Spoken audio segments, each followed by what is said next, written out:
뜨거운 물도 없습니다. 얼음도 나오지 않습니다. 하지만 좋은 물이 나옵니다. 이스프링은 정수기의 본질만을 생각합니다. 그래서 편리한 물보다 좋은 물을 드립니다. 생명이 원하는 건강한 물을 만드는 이스프링의 좋은 물 기술. 이것이 세계 판매 1위 정수기인 이유입니다.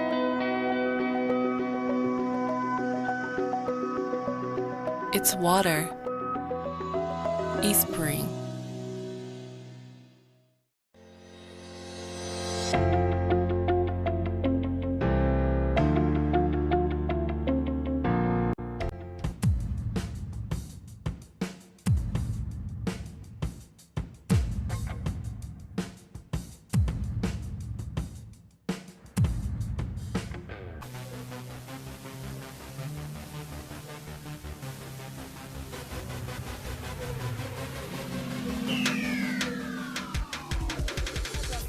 수도권을 넘어 전국으로 확산하는 모양새입니다. 대전에서도 유사 신고가 접수됐고 부산시는 한편 부산과 청주에서도 수돗물에서 유충으로 보이는 이물질이 발견됐다는 신고가 이어졌는데요. 인천에 이어 청주에서도 수돗물 유충이 나왔다는 신고가 접수됐습니다. 제주 서귀포시의 가정집 수돗물에서 지난 19일부터 잇따라 유충이 발견되고 있습니다.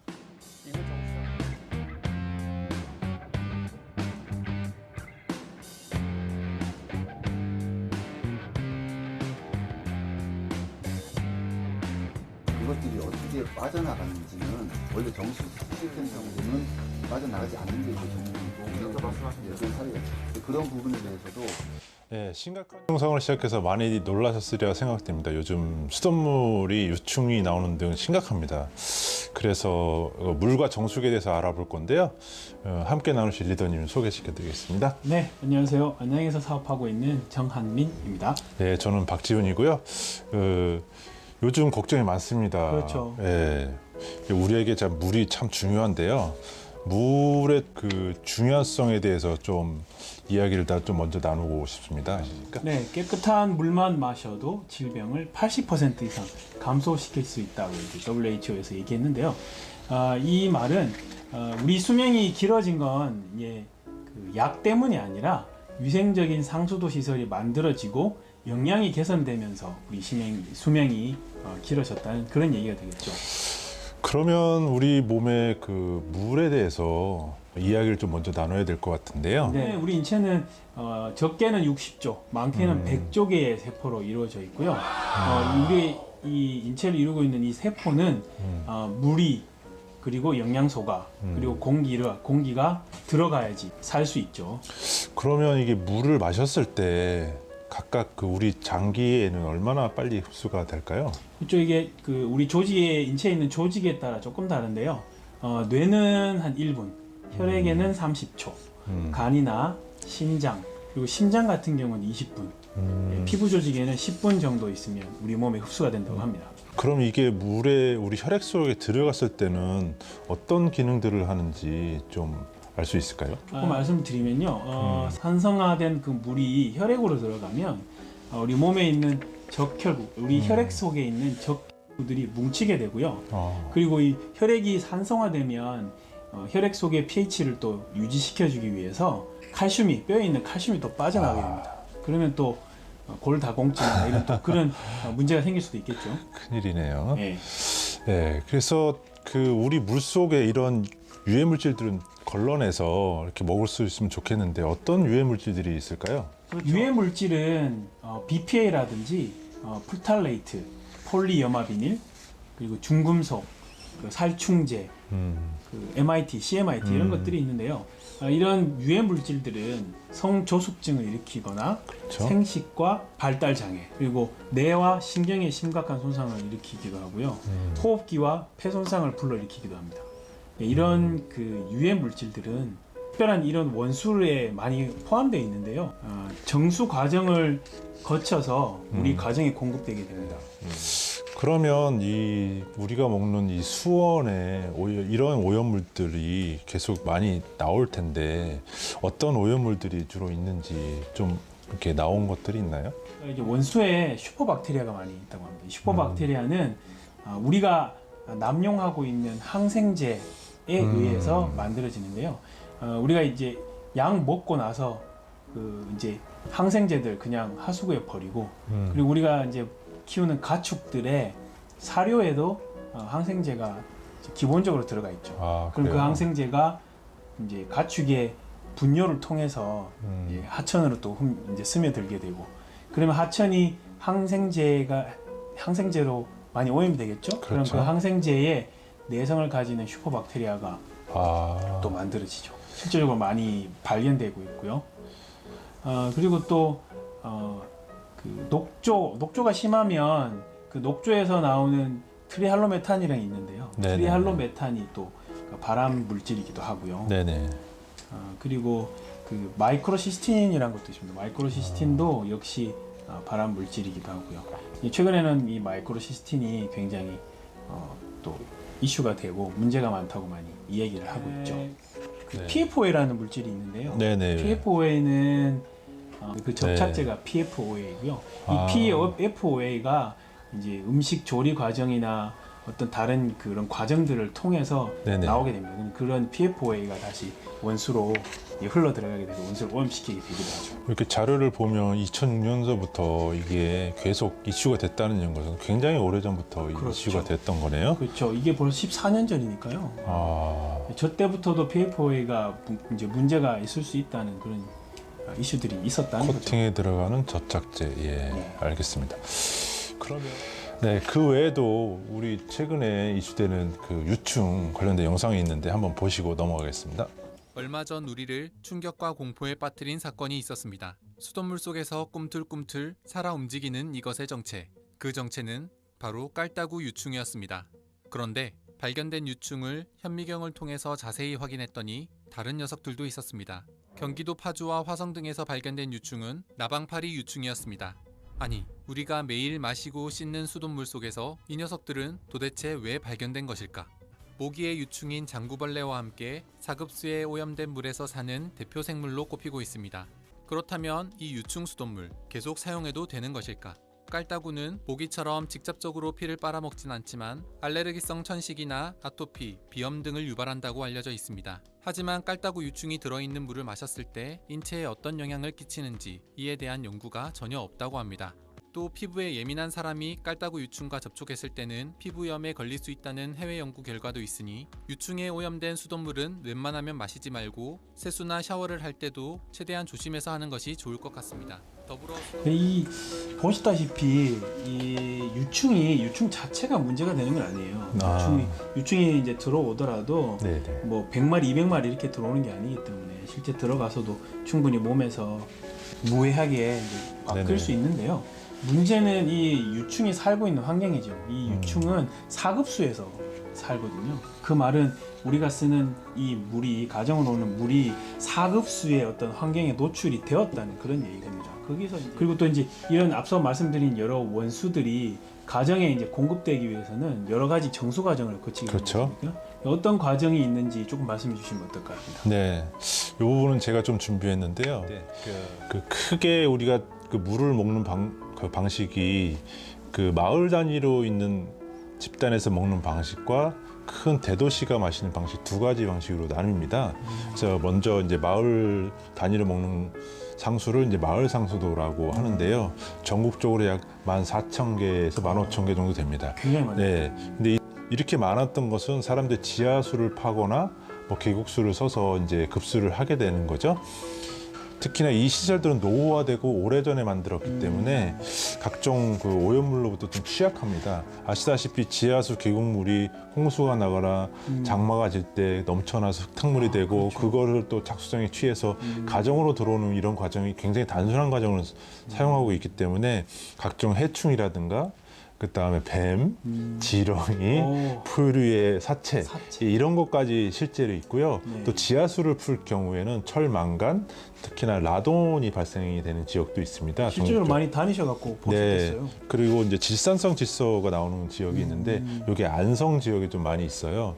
이 질산성 질소는 그 유아한테 좀 안 좋은데 청색증이라고 해서 헤모글로빈이 산소와 결합하는 것을 방해하는 역할을 하게 됩니다. 그래서 이런 문제를 갖고 있는데 시설 관리가 진짜 열악한 상태이고요. 네. 다음 사진을 보시면 이게 이런 식으로 산 중턱에 물탱크가 떨렁 놓여 있는 것을 지나다니면서 보실 수 있을 거예요. 이번에도 비교적 그래도 이 정도는 그렇죠. 요거는 이제 최근에 이제 관리가 좀 그래도 되고 네. 펜스로 동물이 못 들어가게 했지 않습니까? 네.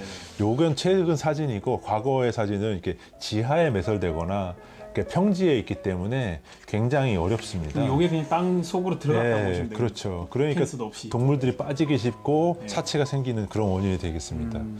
그리고 이제 일반 수돗물인데요. 일반 수돗물은 이제 가정에서 우리가 이제 일반적으로 아파트나 가정집에서 먹는 물인데 요번에 깔따구가 문제된 건 요런 정수장입니다.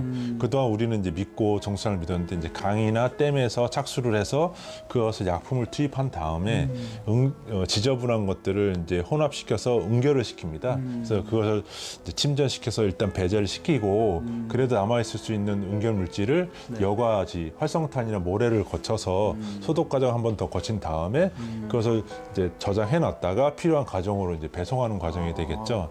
근데 요 지금 화면에 보시는 것처럼 빨간색으로 칠한 선, 요 안에가 이제 정수장이라고 우리가 흔히 말하는 구역이 되겠고요. 그래서 요 빨간색 안에 들어있는 곳에서 그 요 최근에 이슈됐던 그 나방과 유충이 이제 유입이 되는 건데 첫 번째로는 강에서 이제 알 형태로 들어오는 게 많고요. 두 번째는 침전지나 모래 여과지, 그리고 마지막으로는 이제 물을 저장한 정수진의 배수지에서 그게 이제 알을 까는 또 그런 문제가 좀 발생됩니다.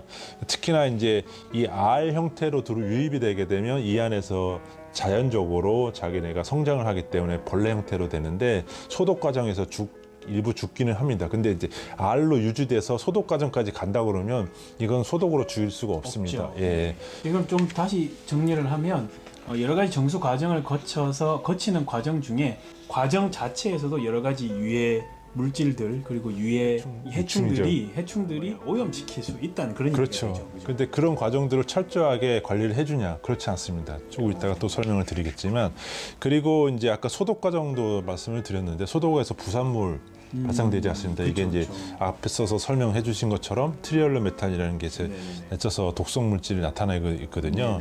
여기 지금 사진에 보시는 것처럼 이게 정수장의 전체 전경도인데요. 겉으로 보면 되게 멋있습니다. 예, 깨끗해 보이지요. 그죠. 근데 이제 여기 뒤에 보이시는 이 하얀 건물이 아까 그 유충들이 거기서 자라나는 지역이 되겠습니다. 앞에 지역은 응집 혼화 시설로 해서 약품으로서 걔네들을 잡아주기 때문에 어느 정도는 제거된다고 하면 그 위에서 보면 물이 잔잔해 보입니다.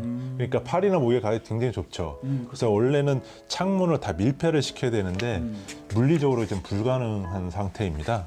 우리 정수기에도 들어가는데 새까만 것은 활성탄 가루입니다. 저 안에 이제 각종 유기화합물이라든가 지저분한 것들을 이제 흡착하게 되는데 아까 말씀드린 것처럼 물이 정체된다고 했죠. 그러니까 쟤네들은 정체된 것을 좋아해요. 그렇다 보니까 거기다 알을 까고 자라고 그래서 실제로 거기에서 그 번데기까지 확인이 됐고요. 그래서 실질적으로 안전함에 있어서 정수장이 완벽할 수 없다라는 것을 사람들이 알아야 됩니다. 그래서 수돗물 유충 사건이 작년 대비 올해도 100건이 넘었고요. 그다음에 아까 말씀드린 것처럼 정수장에서 환경 호르몬이 제거가 안 되는 이런 물질이 있고 그다음에 수도 배관이 오래되다 보니까 이게 낡아서 생기는 또 이런 문제들 그다음에 이런 환경 호르몬에 대한 각각의 또 기준이 또 모호한 물질이 있고요. 그다음에 이제 조류가 낙동강이나 각종 강에서 많이 발생되는데 정수되는 이 수돗물들이 이제 이렇다 보니 사람들이 이제 정수기나 생수를 이제 사용하게 되는데요. 그런 정수기나 생수들은 또 어떤 문제점을 가지고 있는지 제가 좀 말씀을 한번 드려보겠습니다. 정수기를 보시면요, 그 정수기 회사에서 이 정수된 물에 중금속이 나왔다는 그런 얘기가 있죠. 이 중금속은 그 얼음을 만드는 기술이 있는데 그 얼음 만드는 과정에서 크롬이나 니켈 성분이 이제 나오게 된 거죠. 그게 이제 들어가서 인체에 영향을 미쳤다는 그런 뉴스 보도들도 있고요. 그 직수정수기의 경우에도 안에 이제 환경이 워낙 곰팡이가 이제 자랄 수 있는 그런 환경이다 보니 곰팡이가 가득 이제 발견됐다는 얘기가 있는데 이 곰팡이는 환경 제거하기 절대는 아니지만 제거하기가 굉장히 힘듭니다. 그렇죠. 실제로 이제 인체에 들어가도 인체에서 또 제거하기가 힘들고요. 그렇다고 이제 또 이제 생수를 먹으면 또 괜찮으냐? 또 생수는 이제 통에 담겨서 유통되는 과정에서 문제가 많이 생겨요. 이 직사광선을 많이 받으면 아세트알데히드나 포름알데하이드가 굉장히 많이 발견되고요. 이런 아세트알데하이드, 포름알데하이드, 또 브로메이트 같은 이런 성분들은 발암 물질이 되겠습니다. 그리고 또 최근에 또 이슈가 되고 있죠. 모든 거의 전 세계의 93% 되는 생수에서 미세 플라스틱이 검출되고 있다는 거. 그렇죠. 네, 이것도 문제고요. 그래서 이제 이 좋은 이런 음용수, 정수기와 생수의 어떤 문제점을 말씀을 드렸는데 이런 좋은 음용수를 만드는 좋은 정수기는 과연 어떤 기준으로 선택해야 할까요? 예, 제가 준비를 좀 했는데요. 그 좋은 정수기를 고르는 기준은 결국 좋은 물을 먹기 위한 기준이라고 보시면 되겠습니다. 그렇죠. 예, 첫 번째로 이 직수 방식인지 요즘 뭐 들어서 직수 방식이 있는 정수기가 많이 나오곤 있는데요. 첫 번째로 이제 물 절약을 할 수 있는 직수 방식인지가 중요하겠고요. 두 번째로는 국제 인증을 받았는지입니다. 왜 국제 인증이냐? 우리나라 같은 정수기 공업 협회라는 곳에서 인증을 해주는데 그거는 돈만 주면 다 인증서를 줍니다. 그러니까 이렇게 신뢰도가 떨어지는 인증보다는 제3자 기관에서 인증할 수 있는 NSF 여기서 이제 인증을 받았는지에 대한 거가 중요하겠고요. 그 다음에 세 번째는 미네랄을 지키는지. 우리가 이제 흔히들 갖고 있는 역삼투압 정수기는 집에서 많이 쓰는데 미네랄을 다 제거하게 됩니다. 그러니까 미네랄이 몸에 부족하게 되면 그 수분의 이온 밸런스가 깨지기 때문에 각종 효소라든가 신경 작용들의 방해를 받게 되거든요. 이제 그래서 미네랄을 지키는지가 중요하겠고요. 그 다음에 이제 네 번째로 이제 정수 유량을 확인할 수 있는지. 왜냐하면 정수가 많이 썼다 그러면 정수기 필터를 교체를 해야 되지 않습니까? 근데 그런 것을 알 수 없다는 것은 비용적으로도 그렇고 우리가 이 정수기의 기능을 다 사용하지 못한다는 문제가 되겠고요. 정수기의 정수기 주인이 정수기를 제대로 관리를 못한다는 그런 얘기가 그렇죠. 되겠죠. 그 다음에 이제 유지 비용이 저렴한지 이거를 그 코디가 와서 탁 간다고 해서 그냥 가르라고 하고 돈 주는 게 맞는 건지 그렇죠. 그런 게 중요하겠고요. 근데 마지막으로 우리 전력 비용이라든가 이런 비용들이 적게 나가고 사용이 편리한지 이런 것들이 중요하겠습니다. 그래서 우리가 사용하는 일반 정수기에 대해서 간단히 설명을 드릴 건데요. 직수 정수기를 말씀을 드렸는데요. 이렇게 중간에 한해 여과막이라는 필터를 달아서 이거 정수를 하게 됩니다. 그래서 이 한해 여과막은 기본적으로 미네랄을 통과시키고 오염물질과 균들을 이제 제거하는 이런 특성을 갖고 있어요. 이게 우리가 흔히 아는 중공사막. 네, 그렇습니다. 근데 이제 문제는 뭐냐면 저희가 냉온수기를 먹기 때문에 냉수를 하기 위한 냉온 저장조가 있어요. 이 저장조가 있다는 것은 필히 물이 고인다는 얘기죠. 그렇죠. 그래서 그 고이는 곳에 대부분 UV 스틸라이저라고 해서 UV 살균기를 달게 돼 있습니다. 그렇지만 공간도 좁고 비용도 비싸기 때문에 그걸 달지 않습니다. 그렇다 보니까 저기서 미생물이 자라고 균이 자라고 살모넬라나 포도상균이 발생되면서 사람들한테 유해가 발생되고 질병으로 나타나는 이런 사례가 계속 발생되고 있습니다. 특히 출수구에서 균들이 많이 발생하는데 그게 저런 원인들이 있고요. 두 번째는 역삼투 정수기인데 이거는 저희가 흔히들 많이 쓰는 정수기죠. 네, 맞습니다. 근데 저 정수기 개발은 원래는 군사 목적으로 개발된 겁니다. 아, 그래요? 예, 사람들이 잘 모르는데 이게 군인들이 해군 특히 잠수함이나 배를 타고 나가면 물을 구할 수가 없죠. 그렇죠. 그래서 조수기를 개발할 때 저 원리를 사용했던 겁니다. 바다에는 워낙 많은 이온이 있기 때문에 그거를 여과를 해도 네. 어느 정도 이온이 남아 있습니다. 근데 그 남아 있는 이온은 섭취할 정도가 되기 때문에 이온 밸런스에 큰 문제는 없지만 이거를 이제 가정용으로 오게 되면 수돗물은 워낙 이온이 낮은 상태입니다. 보통 그 물속 이온 농도가 한 100에서 200 사이가 되는데 그것보다 더 낮은 단계에서 여과를 하다 보니까 실제 물에 이온이 없는 거죠. 그렇다 보니까 이 상태에서 먹는다는 거는 우리 몸에도 문제가 되지만 또 저장소에서 또 미생물이 자라는 또 문제. 그 다음에 역삼투가 특징은 뭐냐면 이게 농축이 돼요. 그렇죠. 역삼투잖아요. 맞아요. 그러니까 삼투압을 이기고 나간 물만 마시게 되니까 역삼투로 배제된 물은 다 버리죠. 그게 그렇죠. 대략 60~70%. 그러니까 굉장히 경제적인 손실이 되겠죠. 그렇죠. 예. 그리고 다음으로는 이제 이온수기라고 하는데 사실은 저거는 이제 치료 목적으로 개발이 됐는데 원래는 치료 목적은 아니고 그 산업체에서 반도체나 초순수를 만들기 위해서 하는 공정 중에 하나를 의료용으로 개발해서 만든 겁니다. 그래서 저거는 치료용이 목적이기 때문에 실질적으로 사람들한테 필요하지 않는데 사람들이 이온수기에서 알칼리수를 먹는다고 그렇죠. 하는데 알칼리수 때문에 유명해졌죠. 예, 네. 그게 몸에는 그렇게 좋은 거는 아니죠. 예. 저도 뭣도 모르고 이거 엄청 한 1년 넘게 먹었죠. 이스프링 만나기 전에. 네, 그렇습니다. 그래서 오늘 제가 설명드린 건 이스프링이 되는데 이스프링 구조를 보시면 간단한 구조예요. 원바디가 되고 그 원바디 안에 그 필터를 고정할 수 있는 링과 그다음에 전류를 흘러버려서 이커플드 기술과 그다음에 필터와 UV 스테라이저, UV 살균기가 일체형으로 되어 있는 제품이 이렇게 들어가게 됩니다. 또 그 안에 스마트 칩이 좀 들어 있고요. 말씀드린 것처럼 앞에 직수 형태입니다. 그다음에 물을 담아 놓는 것이 없기 때문에 바로바로 음용을 하게 되고요. 버려지는 없게 좀 훨씬 경제적일 수 있겠죠.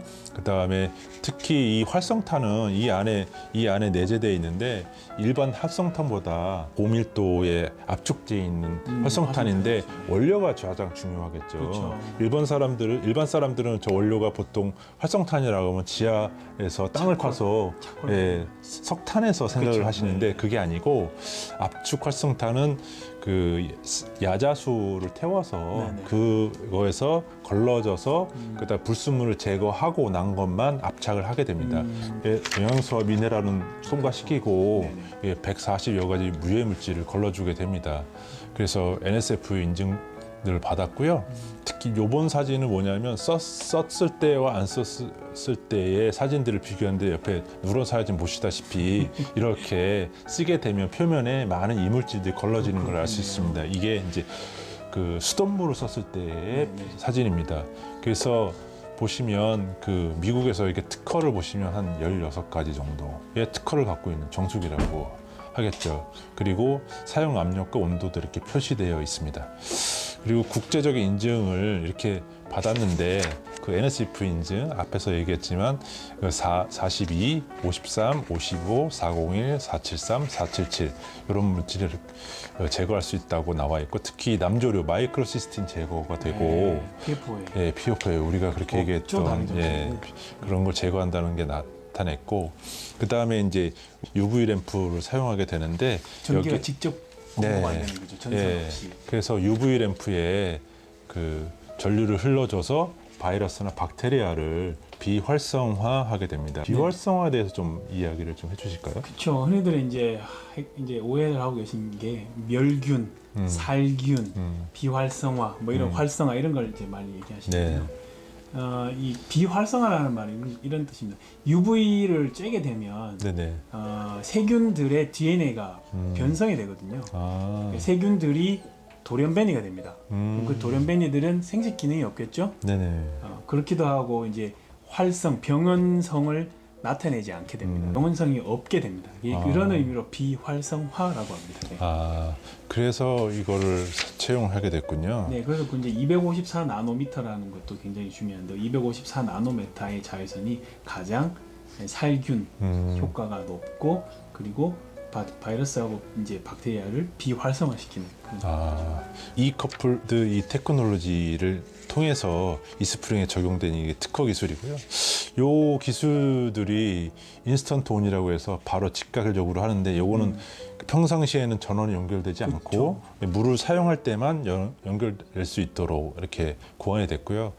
주변에서 많이 보는 이제 요즘 시중에 나가면 많이 보는 게 전기버스가 많이 있습니다. 시중에 전기버스의 충전이라든가 그다음에 포항시는 이미 하고 있고요. 그다음에 이제 핸드폰 무선 충전, 그다음에 스마트워치 같은 경우 충전을 이런 기능에 많이 채용되는 기술들입니다. 그리고 우리가 잘 모르실 텐데 요 안에 들어있는 그 필터 안에는 마이크로칩이 달려 있어서 가정마다 실시간으로 물 사용량이라든가 필터의 교체 주기, 그다음에 24시간 계속 실시간을 모니터링 하고 있기 때문에 그 소비자가 즉각적으로 이 위에 표시되어 있는 램프의 위치 또는 램프의 알람을 통해서 내가 얼마만큼 잔량이 남았는지 언제쯤 교체할 수 있는지 이런 기능을 알 수 있겠습니다. 실제적으로 빨간불은 두 가지밖에 안 들어와요. 리플레이스 카트리지라고 해서 그러네요. 필터 바꿀 때 아니면 우리가 가정에서 직접적으로 해결할 수 없을 때 빨간불 전화, 그럼 AS 전화하면 되고. 그렇죠. 그 실제로 빨간불 본 적이 잘 없어요, 저는. 네네. 그리고 그 전력 사용량을 최소화했기 때문에 1리터당 약 83원의 그 사용료가 들어가는데 여기에는 그 정수 비용과 실제로 그 전기량이 다 포함된 거라고 생각하시면 되겠습니다. 그리고 앞에서 NSF 5가지를 받았다고 했는데 아까서 말씀드린 것처럼 5,000리터가 저희가 1년 사용량이거든요. 이 필터에. 근데 이거 5,000리터를 1년 사용했을 때 우리는 5년간 비용을 기준으로 했는데 그 기준으로 봤을 때 저희는 1리터당 약 83원이 소요되는 반면 마트에서 가장 싸게 저렴하게 하는 샘물 같은 경우는 한 180원, 2배 이상의 비싼 물을 사용해 먹게 됩니다. 그래서 경제성으로도 굉장히 중요하다는 거. 그리고 특별히 제가 더 조사한 거는 국내에서 시판되고 있는 모든 정수기 회사의 메이커들마다 어떤 인증을 받았는지 조사를 해봤는데 독보적입니다. 아메이가. 그러니까요. 전체적인 거 다 받았고 끝에 거 2개. PFOA하고 그다음에 마이크로시스틴을 제거하는 이 인증에 대해서는 아직 어느 회사도 인증을 받을 수 없다는 거죠. 그래서 굉장히 안전하게 할 수 있고 이 출처는 NSF 사이트에 가시면 조사를 확인할 수 있고요. 한 가지 더 말씀드리면 국내 그 정수기 수량이 2조 5천억 정도 됩니다. 대단합니다. 지금 정수기 보급률이 각 가정이 한 60% 정도 되거든요. 두 집 걸로 하나는 있다는 거죠. 반드시. 그러니까 이거를 많이 좀 정보를 좀 나눴으면 좋겠고요. 그래서 앞에서 제가 언급했던 정수기를 고르는 방법, 그러니까 즉 좋은 물을 선택하는 방법은 첫 번째 직수 방식인지 이스프링 당연히 있었고요. 국제 인증 6가지 다 받았고 미네랄은 지키면서 140가지 이온도 제거하고 그다음에 정수 사용량을 확인 가능할 수 있도록 정보가 공유됐고 그다음에 유지 비용 생수보다도 저렴한 그도 사용 관리가 굉장히 간편해서 필터만 가르면 끝. 이런 형태가 되겠습니다. 그래서 저희가 요거 관련돼서 정리된 영상을 보고 마무리를 짓도록 하겠습니다. 이것은 무엇일까요? 피부를 맑게 하는 좋은 화장품, 영양이 풍부한 좋은 건강기능식품, 세포를 건강하게 하는 좋은 영양소. 이것은 바로 좋은 물입니다. 그래서 이스프링은 좋은 물을 향한 남다른 생각을 기술에 담았습니다. 이스프링의 카본 필터는 15가지 신종 오염물질까지 모두 제거하는 세계 최초 NSF 인증 필터입니다. 중금속을 포함한 140가지 이상의 유해물질은 걸러내고 몸에 좋은 미네랄은 보호합니다.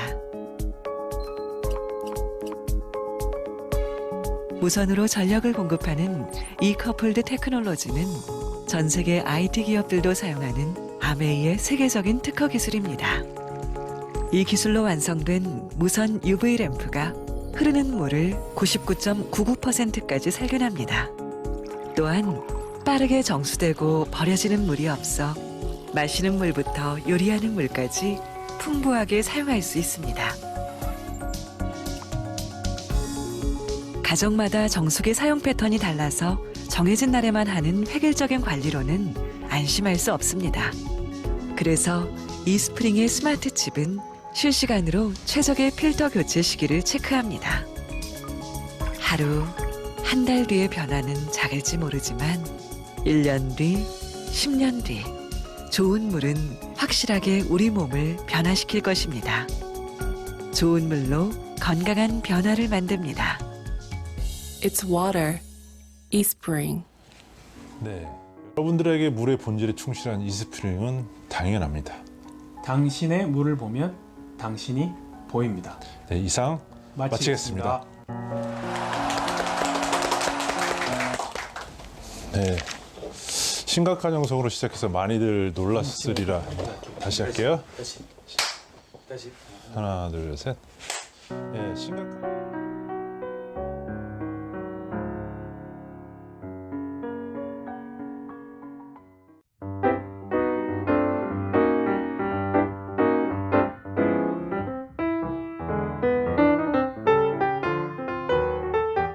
안녕하세요. 저희 오늘 같이 요리 진행할 진민정, 강영숙입니다. 저희 오늘 블루베리 파이 해볼 건데요. 제가 제일 잘하는 거죠. 제가 네. 제일 많이 해가지고는 다른 파이 잘 못하는데 블루베리 파이는 제가 먹어도 맛있고 전달했을 때 되게 다들 좋아하시더라고요. 취향 네. 저격이었죠 그때. 너무 진짜 맛있었어요. 진짜. 여러분, 표현해봐요. 진짜 맛있다는 거 말고 좀 풍성하게. 진짜 맛있었고 제가 파이 원래 밖에서 호두파이 같은 거 이렇게 호두 기름 냄새 찐내 나는 게 있어서 그런 거 잘 안 먹었는데 먹고 진짜 맛있어갖고 특히 커피랑 같이 먹으면 너무 맛있는 거예요. 그래서 배우고 싶다고 계속 얘기해서 진짜 가져올 때 제일 좋았어요. 같이 선생님 가져오실 때 저희 그 많이 하면서 터득한 노하우랑 요령 같은 거 조금 해서 같이 진행해 볼게요. 네. 저희 이제 블루베리 파이 같이 시작해 볼게요. 재료 먼저 소개하면 밀가루 160g, 아몬드 가루 40, 유기농 설탕 80, 버터 100g이고 블루베리 원하시는 만큼 많이 넣으면 맛있어요. 그죠? 파이에 블루베리나 과일이나 이런 재료가 많이 들어가면 맛있거든요. 그리고 송화 소금 같이 준비해 볼게요. 별건 없고 너무 간단해요. 섞으시면 돼요. 체에 맞추셔도 오늘 그냥 할게요. 저희 간단하게 그냥 한답니다. 160g이고 아몬드 가루랑 지금 40, 유기농 설탕 80. 단맛 싫어하시면 조금 가감하셔도 돼요. 그리고 버터 지금 저희가 레시피에는 100인데 저희가 이 유기농 버터 맞죠? 이거 써보니까 80 정도만 해도 충분하더라고요. 조금 적량만큼 넣어보고 그리고 소금 약간 하세요. 소금 약간 해야지 단맛도 조금 살아나고 너무 짜지 않은 정도 조금 한 꼬집 정도 넣으시고 저희가 한번 손으로 섞어 볼게요. 블루베리 스크럼블 파인데 이게 지금 되게 간단하게 이렇게 섞으면 되는데 약간 소보루빵 있죠? 소보루빵 위에 고슬고슬하게 약간 버터 덩어리 진 거 있죠? 고소하게 맛있는 소보루 위에 올려져 있는 맞아요. 그 느낌으로 하시면 돼요. 그리고 하시다 보면 온도에 따라서 약간 버터 상태가 다르고 버터 수분감에 따라서 조금 다르긴 한데 그때는 어떻게 조절하시냐면 아몬드 가루로 조절하시면 돼요. 밀가루 넣지 말고 그러면 훨씬 더 고소해지거든요. 분량은 40인데 60, 80 넣어도 충분히 고소하게 맛있더라고요. 밀가루로 조정하면 조금 텁텁해질 수 있는데 아몬드 가루로 조정하면 되게 맛있거든요. 지금 보시면 저희가 진짜 버터 레시피에 100인데 80밖에 안 넣는데도 되게 버터감 있죠. 네. 이 정도 상태면 조금 무르다 해야 되나? 버터가 많은 양이거든요. 그러니까 아몬드 가루 한 10만 정량해서 조금 더 넣어볼게요. 이 정도면 지금 한 10 한번 조금 더 넣어주세요. 지금 제가 느낌이 제가 많이 했기 때문에 아는 거예요, 여러분. 엄마가 김치 넣을 때 대충 넣는 것처럼. 이 정도면 됐을 것 같아요, 진짜. 저도 처음에 할 때는 못해가지고는 막 이렇게 했는데 하다 보니까 요령이 생기더라고요. 이 정도면 충분히 딱 하거든요. 그러니까 겁내지 마시고 그냥 하시면 돼요. 이제 됐어. 이 정도면 충분히 고슬고슬 소보루빵에 들어간 것은 됐거든요. 몰드에 넣어볼게요. 큰 거 있으시면 큰 거 사용하셔도 되고 저희는 오늘 미니 요 작은 걸로 한번 해볼게요.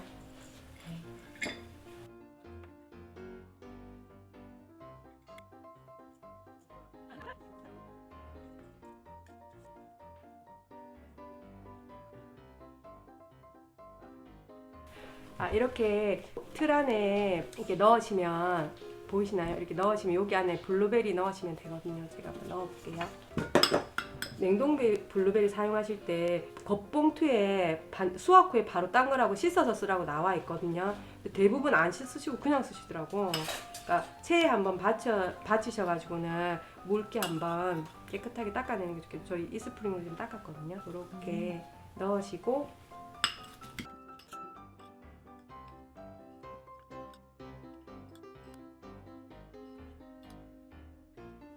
이렇게 블루베리 소복하게 넣으시고 아까 스크럼블 할 때 이거 조금 남겨두셨다가 위에 살짝 얹으시면 되거든요. 제가 한번 얹어볼게요. 이렇게 해서 지금 이렇게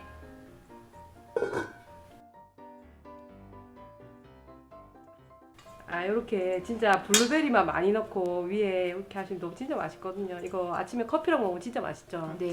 전날 밤에 잠 못 이루는 밤 블루베리 파이를 구워가지고는 아침에 커피랑 같이 드시면 돼요. 밤에 이렇게 구웠다가 식혔다가 아침에 신랑이 이게 꺼내가는데 그때 엄청 맛있다고 그러더라고요. 근데 보니까 아침 되면 더 촉촉해져서 약간 맞아. 블루베리 이게 촉촉한 게 파에서 내려가서.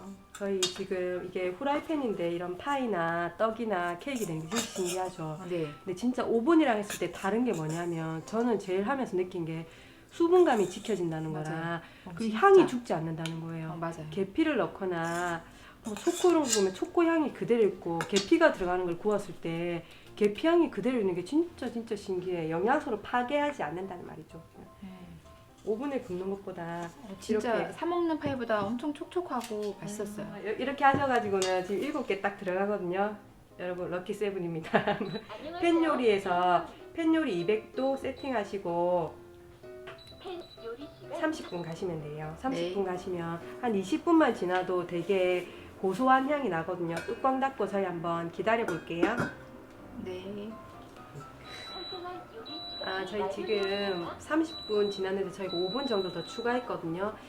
집안마다 조금 전력도 다르고 다르니까 한번 열어볼게요. 오, 저희가 35분 간 거거든요. 지금 아까 보이시나요? 블루베리 많이 올려가지고는 막 지글지글 끓거든요. 이거 한번 잘 된 거예요. 한번 꺼내볼게요. 엄청 촉촉하게 잘 됐네요. 이거 지금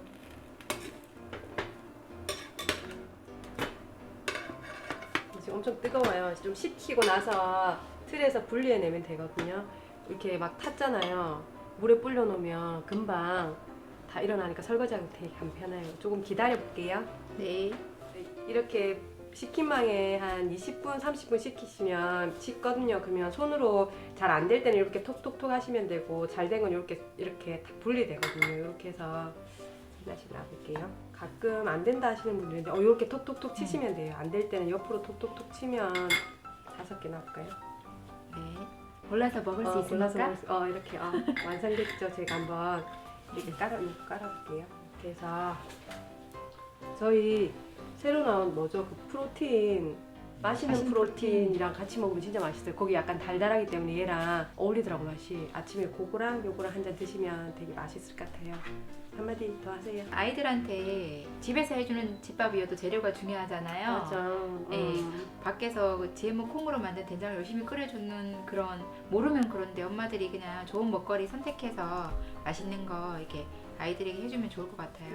네, 온 가족이 다 먹는 거니까. 맞아요. 지금 이거 두고 한 3, 4일 먹어도 괜찮더라고. 오븐에 보온해서 구웠기 때문에 간식으로 활용하기 좋을 것 같아요. 네. 맛있는 프로틴이랑 같이 애들 간식 챙겨주기 너무나 좋은 파이니까 많이 즐기시길 바랍니다. 이상입니다. 네, 빠이빠이.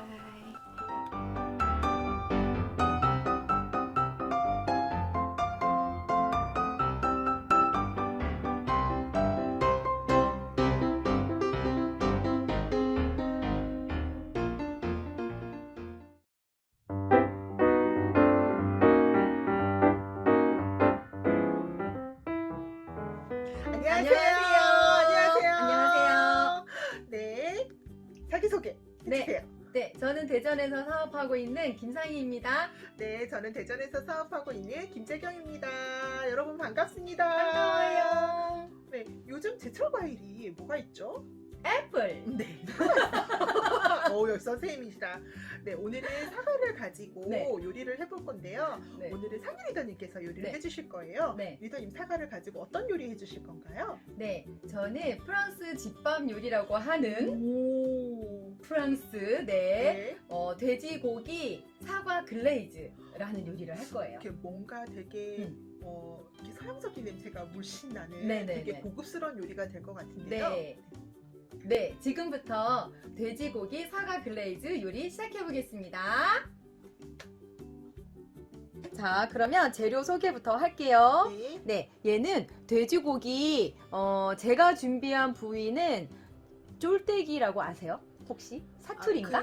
아니 그거 수육해 먹는 애. 그렇지, 김장하고 수육해 먹는 수육해 애. 먹는 그렇지. 애. 이제 김장철이 다가오니까 네, 네. 쫄대기살이 자꾸 땡기면서 쫄쫄한 이렇게 네. 쫄깃쫄깃. 자, 그런데 보통은 프랑스에서는 쫄대기살 안 먹나 봐요. 네. 걔네는 안심이나 등심을 가지고 요리를 그렇죠. 하더라고요. 네. 근데 우리나라에서는 안심 등심을 뭘로 해 먹죠? 튀김을 해 먹죠. 그렇죠. 돈가스 그리고 어. 탕수육. 탕수육 해 먹죠. 그리고 그 짜장밥 먹을 때. 아, 그렇지. 이렇게 카레나 짜장. 카레. 그렇지. 응. 그런데 그거 그냥 먹으면 뻑뻑하더라고요. 맛이 없더라고요. 네, 제가 해봤죠. 저도 해봤지. 그랬죠. 그래서 오늘은 리더님들에게 맛있는 요리를 대접해드리고자 네. 이번에는 얘를 한번 준비해봤습니다. 네. 네, 그래서 얘는 이제 쫄대기살이라고 하는 사태살 부분이에요. 그리고 고기는 쫄대기 말고 그러면 아무 부위나 써도 상관없는 건가요? 그럴 것 같아요. 네. 그 삼겹살만 빼고? 기름이 너무 많으니까. 그 기름이 너무 많으니까. 네. 자기가 좋아하는 고기 부위로 네. 쓰시면 될 것 네. 같아요. 자, 그런 다음 얘는 사과잼이에요. 네. 사과잼도 위에다가 바를 거거든요. 네, 네, 글레이즈. 네. 글레이즈란 뜻이 위에 뭔가 이렇게 덧발라서 윤기가 쫘르르르 나게 하는. 그래서 사과잼으로 네. 윤기를 쫘르르르르 설탕으로 안 하고 저희는 네. 얘로 하겠습니다. 네. 그리고 애플민트를 하면 좋은데 네. 애플민트가 없을 경우에는 여기에 바질을 했어요. 네. 그리고 얘는 발사믹 식초예요. 네. 발사믹 식초가 2개로 되어 있죠. 네. 이따가 보시면 아세요. 네. 자, 그런 다음에 소금하고 올리브유, 네. 그리고 양파, 네. 얘는 이제 큰 사이즈, 네. 그리고 사과 2개. 네. 사과 요즘 나는 사과 사이즈가 그렇게 크지가 않아서 네, 네. 2개 정도면 괜찮을 것 같아요. 네. 이제 재료 소개는 이렇게 했고 일단 지금 여기 예열을 먼저 예열을 먼저 네. 하는 동안에 10단으로 예열을 하는 동안에 네. 저희는 돼지고기를 밑간을 한번 해보도록 할게요. 네. 이제 소금. 네. 밑간에 소금하고 네. 후추를 가지고 하게 되는 거죠. 그렇죠. 너무 많이 했나? 아니요. 잠깐만요. 이렇게 하고 네. 이제 후추 위에 뿌리고 위에만 하면 혹시 그럴까봐 뒤집어서 한번. 뒤집어서 뒷면도 맞아. 뒷면도 두꺼우니까. 두꺼우니까 뒷면도 이렇게 한번 할게요. 그럼 제가 소금을 네. 차차. 네. 차차차. 네. 풀어보도록 하겠습니다. 네. 자, 네. 그런 다음 올리브유. 네. 네, 올리브유를 예열이 끝나면 올리브유를 둘러주면 됩니다. 네, 조금 더 있을까요? 조금 더 있어야 될 것 예열을 같아요. 하고 올리브유를 넣는 거죠? 그러는 게 좋지 않을까요? 네, 알겠습니다. 네, 예열이 끝났습니다. 올리브유를 둘러주겠습니다. 네. 조금 넉넉하게 둘러도 네. 좋을 것 같아요. 네. 네, 됐고. 네. 팬을 한번 이렇게 돌려주고요. 네. 고기는 제가 구워보도록 하겠습니다. 네, 이 고기는 지금 430g 정도 되거든요. 네, 2덩어리로 나왔는데 얘를 겉에를 약간 바삭하게 구워줘야지 육즙이 빠져나가지가 않아요. 네, 이따가 이제 뚜껑을 덮고 해야 되니까 지금은 돌돌돌돌 돌돌돌돌 굴려가면서 네 4개의 면을 할게요. 네. 자, 소리. 우와.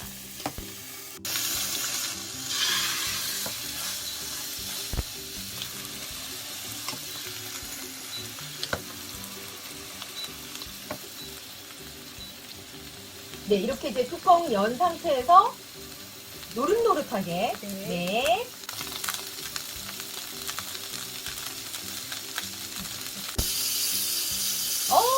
뒤집었어요.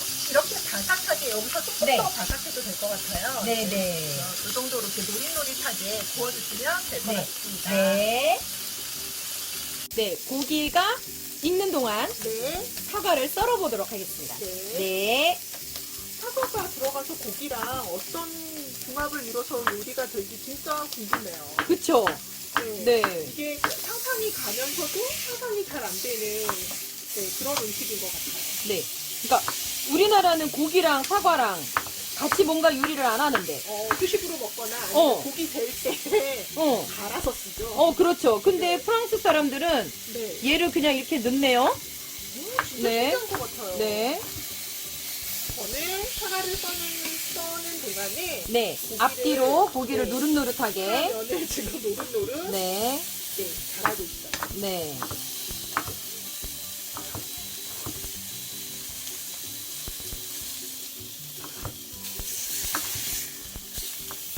굉장히 칼질이 어설픕니다. 아닙니다. 네. 잘하고 있습니다. 이게 모양을 딱 잡으려고 하다 보니까 이렇습니다. 네. 써는 동안 고기를 이렇게 갈색빛이 나도록 겉면만 살짝살짝 눌러가면서 지금 구워줬어요. 네. 그래서 파면을 다 이렇게 구워주시면 돼요. 네. 근데 얘를 이제 꺼내고, 네. 자, 꺼내보도록 하겠습니다. 네. 너무 향이 좋아요. 그냥 이거 썰어 먹어도 맛있을 것 같은 그런 느낌. 맞아요. 네. 자, 그럼 이제 마저 썰어서 저기다 네. 넣도록 하겠습니다. 네. 지금 사과와 양파를 다 네. 이렇게 깍둑 썰기 해서 여기다 네. 이제 넣어볼 거예요. 그렇죠. 네. 네, 이제 다 썰었습니다. 양파와 사과. 네. 그러면 이제 고기를 건져내고 여기 팬에다가 올리브 오일을 한 번만 더 둘러주세요. 네. 근데요, 리더님, 제가 네. 아까 궁금한 게 있는데요. 네. 왜 인덕션 위에다가 종이를 왜 깔았어요? 아, 이 이거 키친타월이요. 불나지 않나요? 불 안 나죠. 아메이 인덕션은. 네, 네. 네, 이거 기름이 너무 튀잖아요. 네, 네. 뚜껑을 덮으면 몰라도 아까 뚜껑이 없는 상태에서 네, 기름이 막 튀니까 네. 제가 청소하기 싫어가지고 네, 네. 옆에 테이블을 좀 깔끔하게 하고 싶어서 네. 네, 얘를 이렇게 얹고 그 위에 해도 충분히 네. 네, 아메이 인덕션은 가능합니다. 자, 그러면 이제 여기 올리브 오일을 두르고 네. 자, 불을 이제 10단에 네. 한번 해볼게요. 네. 네, 그리고 양파. 네.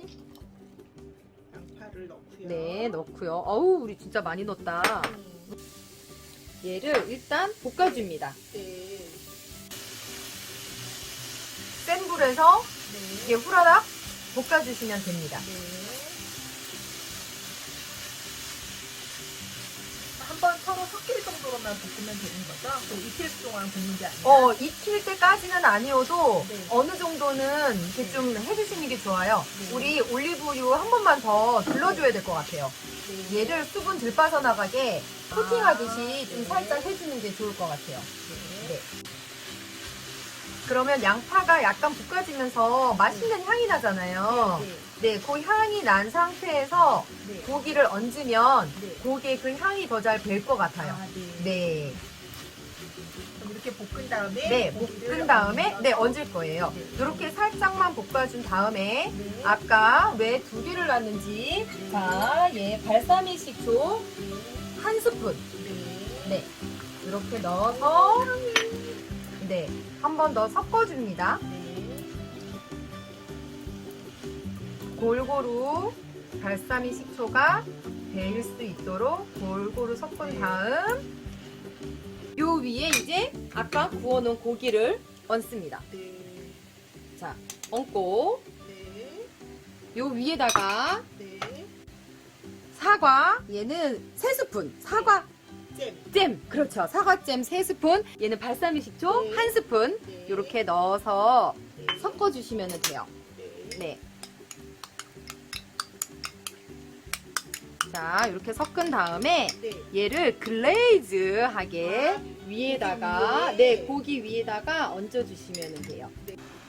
그러니까 사과 잼의 맛에 따라서 얘가 네. 또 고기 맛도 좌우되기도 할 것 같아요. 네. 네, 양파는 뭐 워낙 어느 양파나 다 맛이 있으니까 괜찮을 것 같고 사과가 얼마나 단지 안 단지 당도에 네. 따라서 또 맛이 좌우될 것 같은데 네. 이거 잼도 마찬가지로 자, 듬뿍듬뿍 얹었습니다. 네, 그런 다음에 이제 뚜껑 닫고. 그러면 저 향신료를 언제 뿌려요?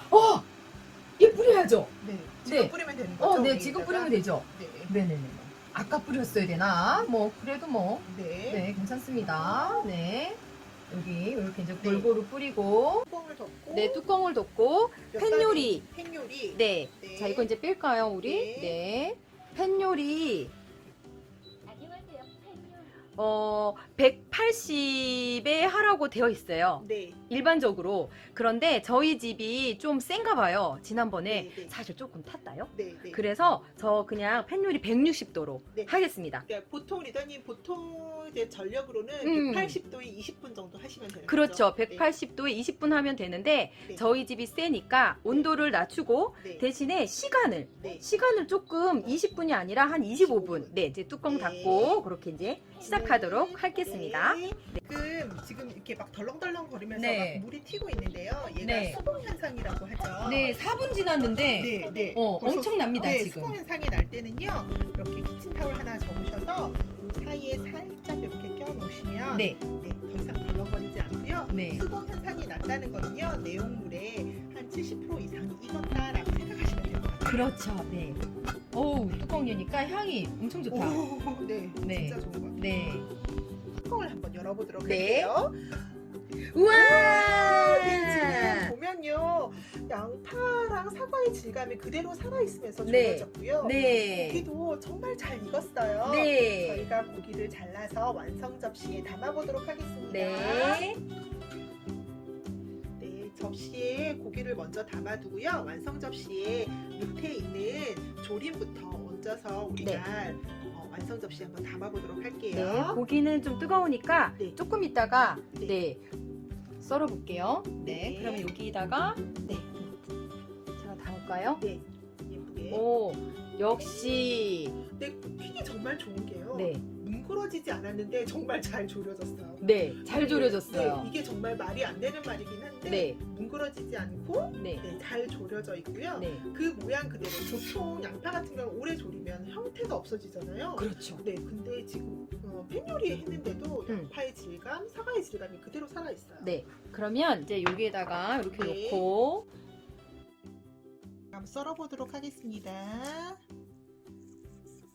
오, 속에도 잘 익었어요. 근데 이게 진짜 신기하잖아요. 이게 지금 한 6cm, 5cm 정도 되는 두께인데요. 네. 이게 그냥 팬 요리에 가만히 뒀더니 네. 이렇게 잘 익었어요. 그러니까 네. 이렇게 두꺼운 요리. 네, 고기가. 네. 아우, 세상에. 진짜 신기한 것 같아요. 네. 그래서 이거를 잘 썰어보도록 하겠습니다. 이제 뜨거울 때 이렇게 썰면 조금 힘들긴 한데요. 네, 뜨거울 때 먹어야 맛있죠. 그럼요.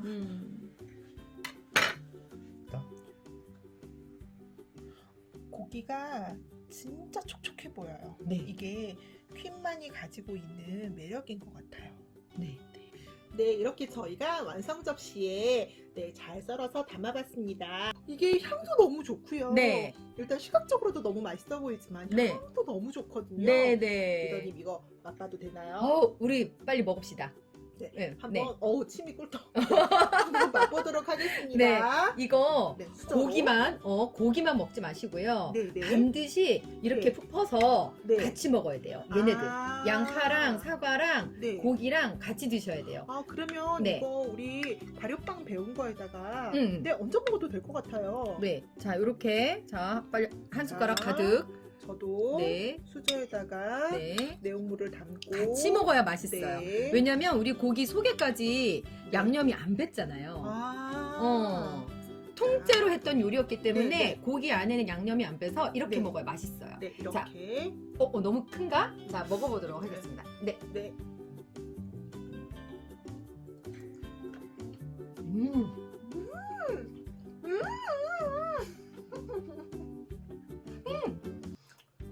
맛있어요. 고기 선택을 진짜 잘하신 것 같아요. 그죠? 쫄깃살. 이게 목살도 괜찮을 것 같고요. 기름 끼는 거 좀 좋아하시면 앞다리도 괜찮을 것 같아요. 제가 지난번에 앞다리로 했는데 그것도 진짜 맛있어요. 프랑스 사람들은 맛있는 거 먹는구나. 그리고 이게요. 왠지 먹으니까 와인 한 잔 하면 진짜 잘 어울릴 것 같은. 그렇죠, 와인. 그리고 이거 졸여놓은 거 있잖아요. 네, 여기 예, 지금 예. 사과랑 양파 이게 이렇게 고기 향이 배어서요. 이게 진짜 맛있어요. 진짜 맛있다. 이게 우리가 분명히 25분간 가요를 했는데 이거 지금 사각거리는 거 이거 느껴지세요? 맞아요. 사각사각해. 저희가 이렇게 만들어보고 맛보는 것까지 완성을 했습니다. 네. 여러분. 네, 오늘 저희 팀에서 만든 2가지 요리를 모두 완성하였습니다. 네, 저희가 팀으로 이렇게 진행해 본 거는 처음이죠? 처음이에요. 처음인 것 같아요. 그래서 같이 하는 우리 소감이 어떤지 짧게 한마디씩 하시고 그다음에 11월을 어떻게 뜨실 건지 각오 한마디씩 화이팅! 네, 누구부터 할까요? 네, 제가 먼저 할게요. 저는 이렇게 다 같이 하니까 너무 좋은 것 같아요. 서로 힘도 되고 깔깔깔 웃기도 하고 또 음식도 새로 배워보기도 하고요. 이게 팀 파워가 아닐까 싶어요. 네, 그래서 11월 한 달 또 열심히 스포서님과 함께 파트너 리더님들과 함께 열심히 뛰어서 또다시 좋은 성적을 내는 11월이 되도록 하겠습니다. 진짜 이게 퀸으로 이게 새로운 요리에 그냥 일단 도전해봐도 되니까 그런 게 가능한 게 퀸인 것 같아요. 많이 활용하겠습니다. 우리 팀 처음으로 이렇게 같이 해봤는데 앞으로도 쭉 같이 좋은 팀이 좋은 음식 만드는 그런 우리가 되도록 하겠습니다. 네. 오늘 팀 미팅이 실제 방송에서보다 비하인드 스토리가 더 많아요. 오늘 잘 나왔을 것 같고 퀸은 누구나 다 쉽게 활용할 수 있으니까 즐겁게 잘 활용하시고 저희 11월달 각자 목표 있잖아요. 저도 있고 리더님도 다 있을 텐데 11월달 그 시작하는 점에서 조금 더 파이팅 넘치게 다 같이 다 이루어냈으면 좋겠습니다. 그럼 고 짧게 하나 외치고 할까요? 네. 뭐 할까요? 고 SP, 고 다이아몬드? 네. 네. 하나, 준비! 야!